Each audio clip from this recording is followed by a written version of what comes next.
Bharatiya Janata party के नेता कह रहे हैं कि देश में नरेंद्र मोदी की आंधी चल रही है। आंधी चली 19 में और न इस बार कोई पुलवामा का घटना है और न इसकी क्रेडिट है। ये लोग जो 400 पार कह रहे हैं तो 400 RDX कहाँ से आया ये 19 से अभी तक नहीं बता पाए, लेकिन इसका दावा करते हैं कि हम 400 सीट ला रहे हैं, 400 से ऊपर ला रहे, तो ये सब खोखला इस बार इनका साबित होगा। आप जो जितना वादा करते हैं आपने उस पर तो कहीं खरे उतरने का काम नहीं किया है, तो जनता एक बार बेवकूफ़ बन सकती है, दूसरी बार बन सकती है, लेकिन तीसरी बार नहीं बनेगी। और जहां आपने 2 करोड़ नौकरी देने का वादा किया, आज नौजवान दर बदर भटक रहे हैं। अच्छी तालीम हासिल करने के बाद भी उन्हें कहीं अच्छी जगह नौकरी नहीं मिल पा रही है और 15 लाख तो एक जुमला साबित हो ही गया है। तो इनके जितने भी वादे रहे वो सारे, आज बहुत ज़ोर से भाषण देते थे जब कांग्रेस की सरकार थी कि डॉलर के मुताबिक नोट पतला हो रहा, अब क्या हो रहा, ये तो पतला इतना हो गया है कि 83-84 रुपये तक जा रहा है। तो कहाँ तक कितनों भी लोग हैं सब इस सियासत को अच्छी तरह लड़ रहे, समझ भी रहे हैं। फर्स्ट फेज़ में बहुत विकास की ओर था, लेकिन फर्स्ट फेज़ के जानकारी के बाद जैसे आया तो जो अपना इनका पुराना पिच है जिस पर ये खेलना अपने अच्छा समझते हैं, तो बस उसी पर आ गए, हिंदू मुसलमान पर आ गए। अब कहने लगे कि मंगलसूत्र भी कांग्रेस ले करके मुसलमानों को देते, तो इतने निम्न स्तर का भाषण एक प्राइम मिनिस्टर हमने तो आज तक नहीं सुना है। कि मोदी जो कहते हैं वो तो करते हैं ना सर, देश के लिए तो बहुत काम किया सर।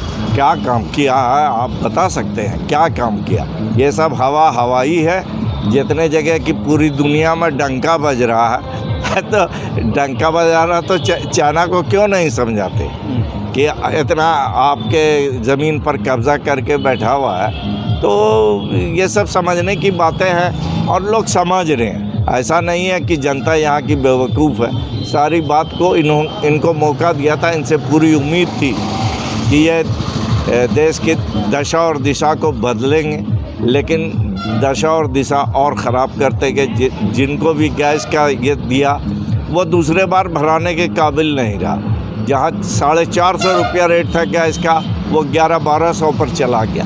तो कोई चीज़ का हद होता। रेलवे में सीनियर सिटीज़न को 50% लेस किया जाता था, उनको सीट का मुहैया कराया जाता था, लेकिन कहाँ रेलवे का टिकट का भाड़ा इतना बढ़ा दिया। तो लोग सारी चीज़ को देख रहे हैं। इन्होंने चंद लोगों के लिए हिंदुस्तान को बेचने का काम किया है। अमीर और अमीर हो गए और गरीब और गरीब होता गया। सर आपके हिसाब से कितना सीट नरेंद्र मोदी को इस बार आने जा रहा है? 150 से 200 के अंदर वो सिमटेगी।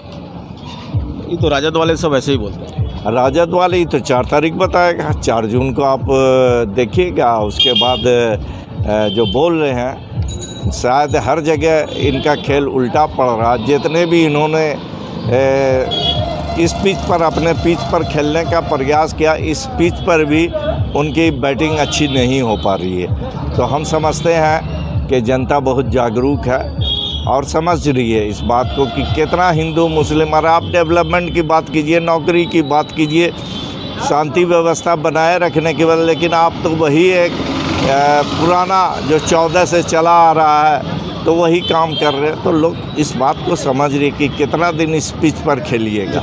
सर आप प्रवक्ता हैं राष्ट्रीय जनता दल के, तो क्या भागलपुर जो कांग्रेस और जेडीयू में फाइट है, तो आपके हिसाब से कौन यहाँ से सीट निकाल सकता है? हमारे लिहाज से महागठबंधन जीतेगी और अच्छे मार्जिन से यहाँ पर जीत होगी।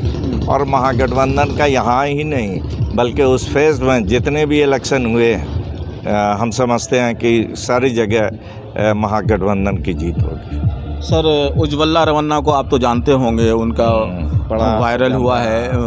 पूर्व प्रधानमंत्री, तो क्या कहना चाहेंगे सर?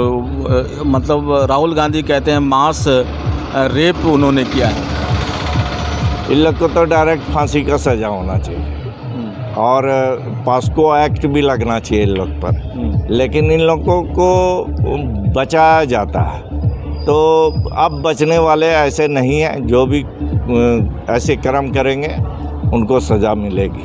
सर, भाजपा वाले कह रहे हैं कि नरेंद्र मोदी राम मंदिर बना दिया, काफ़ी और सारे लोगों को दर्शन भी फ्री करवाया उन्होंने, तो लोगों की सिंपैथी, लोगों का रुझान मोदी के तरफ। सर, भाजपा वाले का ये भी कहना होता है कि जिसने राम को लाया, हम लोग 2024 में उसी को लाएंगे।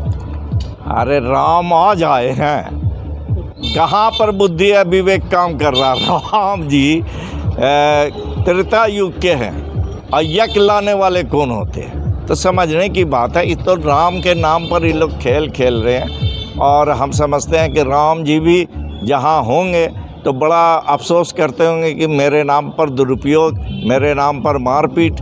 तो ऐसा राम जी तो थे नहीं। चाय बेचने वाले को आप तीसरी बार प्राइम मिनिस्टर नहीं देखना चाहते हैं? नहीं, देखने के लिए इसको भारत को बहुत कुछ खोना होगा, और जब तक लोग अगर तीसरा मौका देते तो हम समझते हैं कि समझने में इनको बहुत देर कर दिया, और इससे आम जनता को तो जो नुकसान हो, भारत देश को भी बहुत बड़ा नुकसान हो। लगातार नीतीश कुमार की ज़बान जो है सभा में, जनसभा में फिसल जा रही है। कभी कहते हैं 4 लाख, कभी कहते हैं 4000 सीट आएगी।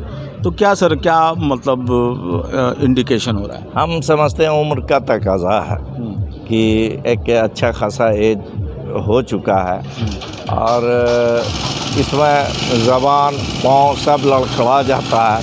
मुसलमानों के लिए तो बहुत काम किया नीतीश कुमार ने। क्या काम किया? कब्रिस्तान आपको गिरवा दिया सर। अरे कब्रिस्तान जिंदा मार रहा तो मुर्दे का हिफाजत करके क्या होगा? बात समझिए। और बहुत ऐसी जगह है जहाँ कब्रिस्तान अभी तक नहीं घेरा गया। सर, न्यूज़ 21 चैनल से बात करने के लिए बहुत बहुत शुक्रिया। आपका भी बहुत बहुत शुक्रिया।